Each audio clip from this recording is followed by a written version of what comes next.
हरे कृष्णा, जय जगन्नाथ। आने वाले समय में जगन्नाथ जी का एक दयाना उत्सव, चोरी का उत्सव एक आता है। तो ये क्या है? एक पत्र है, पुष्प है जो तुलसी जैसा दिखता है, लेकिन वो जगन्नाथ जी को बहुत ही ज्यादा प्रिय है। तो उसका हम स्टोरी बताने जा रहे हैं। उड़ीसा में जगन्नाथपुरी में राजा जो है बहुत ही एक महत्वपूर्ण व्यक्ति रहते हैं। तो इसीलिए उनका जो भक्ति है वो भी भगवान के प्रति बहुत अच्छा है, बहुत ही ज्यादा शुद्ध है। और वो स्वयं ऐसे कहा जाता है कि अगर विष्णु को नहीं देखा हो तो राजा को देखने से विष्णु को देखने का फल मिलता है। तो वो वैसे एक शुद्ध भक्त राजा रहते हैं। तो एक बार ऐसा हुआ कि जब रात को सब पूजा हो जाती है जगन्नाथ जी का, और जो भी माला प्रसाद वगैरह जो रहता है वो राजा खुद आके लेके जाते हैं, या फिर वहाँ का जो पुजारी हैं वो खुद लेके आके राजा को वो माला अर्पण करते हैं। तो एक बार ऐसा हुआ, पुजारी अपने माला प्रसाद को लेके वो राजा के पास आए, और राजा के पास जैसे ही आए तो राजा उस समय ऑलरेडी कुछ ही एक प्रकार के उनका कुछ चर्चा चल रही थी, कुछ मीटिंग चल रहा था। राजा उधर देख रहे थे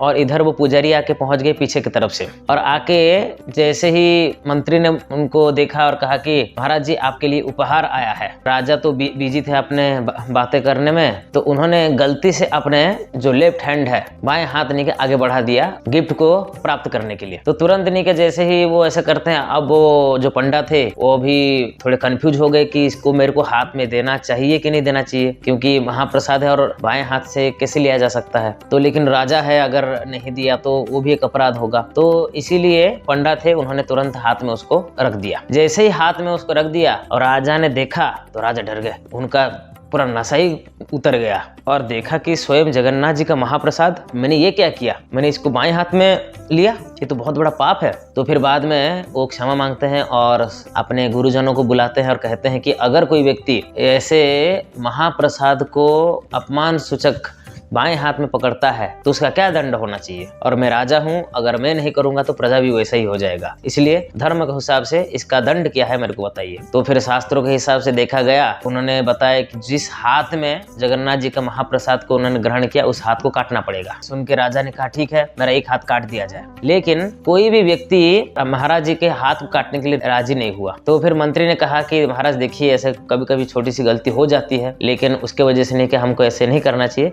आप इसको छोड़ दीजिए, इसको रहने दीजिए। तो फिर राजा भी कहने लगते हैं कि ठीक है, अगर आप लोगों को अगर इच्छा नहीं है तो फिर ऐसा सही। लेकिन राजा को मन ही मन इसका जो है अफसोस रह गया कि मैंने इतना बड़ा पाप किया, उसका मुझे प्रायश्चित करना ही पड़ेगा। एक दिन राजा ने क्या किया कि बुलाए मंत्री जी को और कहने लगे कि कल रात भर मेरे को नींद नहीं आई, एक प्रेत आके मेरे पीछे पड़ा हुआ है और मेरे को सोने नहीं दे रहा है, बहुत ही ज्यादा मेरे को परेशान कर रहा है, तो आप कुछ करो। तो मंत्री कहते हैं कोई भी प्रेत हमारे राजा को जो है परेशान नहीं कर सकता, मैं खुद नहीं क्या वहाँ पे पहरा दूंगा और राजा की सुरक्षा का बंदोबस्त करूंगा। तो अब नेक्स्ट दिन ऐसा हुआ कि राजा अंदर सोए थे और बाहर मंत्री अपना तलवार पकड़ के बैठे हुए थे। तो अचानक उन्होंने देखा राजा के जो दरवाजा है धीरे से खुल रहा है, कुड़, और उसमें से एक हाथ आया, और हाथ बड़ा भयंकर दिख रहा था। तो तुरंत नहीं क्या मंत्री को समझ में आ गया कि ये तो प्रेत का हाथ है। तो तुरंत अपना तलवार निकाला और काट डाला। जैसे ही काटा तो अंदर से राजा निकले, बोले अरे प्रभु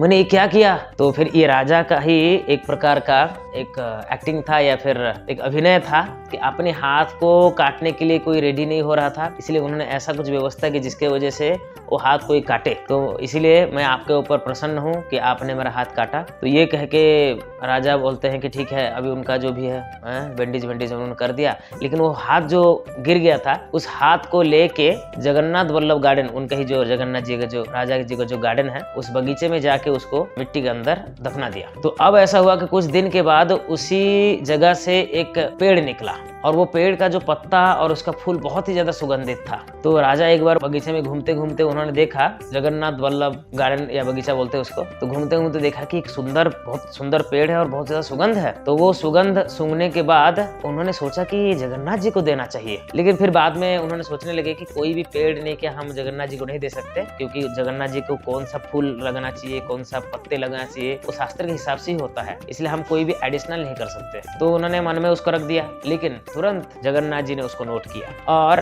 नेक्स्ट दिन स्वयं जगन्नाथ और बलदेव दोनों मिलके आए और गार्डन में, और वो पेड़ को ही चोरी कर लिया। तो ये देख के राजा ने इस दिन देखा तो पेड़ टूटा हुआ था और चोरी हो गया था। तो ये देख के बहुत गुस्सा हुए, बोले कि वो जो पेड़ था वो कहाँ गया, और फिर उसको ढूंढने लगे, लेकिन उनको कुछ मिला नहीं।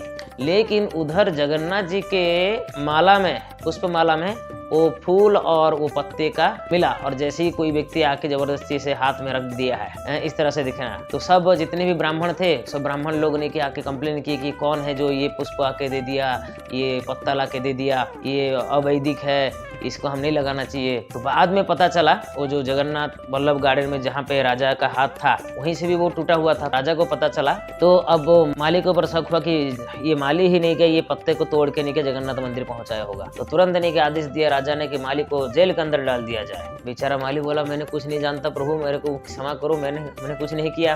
लेकिन राज सैनिक आके उनको जेल में डाल दिए। तो उसी रात को जगन्नाथ जी ने सपने में आए और कहने लगे, हे राजा, मैं तुम्हारे भक्ति में बहुत प्रसन्न हूँ, और विशेष करके वो जो माली है वो भी मेरा भक्त है और वो भी मेरा सेवा करता है, इसलिए उसको बाहर निकालो। उसने कुछ नहीं किया, वो निर्दोष है। आपने जब ये सोचा, यहाँ से जो मतलब ये जो पत्ता और ये पुष्प है इतना सुगंधित है कि इसको जगन्नाथ जी को देना चाहिए, और विशेष करके आपका जो प्रेम है जिसकी वजह से आपने अपना हाथ खुद कटवा दिया एक छोटे से गलती के कारण, इसीलिए ये दोनों चीज मुझे बहुत प्रसन्न करता है। और इसीलिए नहीं क्या, मैं हर साल इसको चोरी करने का एक लीला करूंगा, और रेगुलरली हमारा जो भी माला या फिर पुष्प आदि बनाया जाता है उसमें ये फूल और ये पुष्प जो है लगाया जाएगा। तो इसको हिंदी में वन तुलसी बोलते हैं और उड़ीसा में इसको दयाणा पत्र बोलते हैं। तो ये जो पत्र है ये तब से भगवान जी को माला में लगाने का विधि बन गया, बहुत ही ज्यादा सुगंधित रहता है। और आज भी अगले महीने अप्रैल को वो आएगा, तो उसी दिन वो स्वयं आके चोरी करते हैं उस बगीचे से। तो ये जगन्नाथ जी का अपने भक्तों के प्रति विशेष प्रेम है। ये सब हम समझ के जगन्नाथ जी का दर्शन करने पर हमको सबको जाना चाहिए। और नजदीक ही स्नान यात्रा महोत्सव भी आ रहा है, उसमें भी आप सब लोग आ सकते हैं। हरे कृष्णा।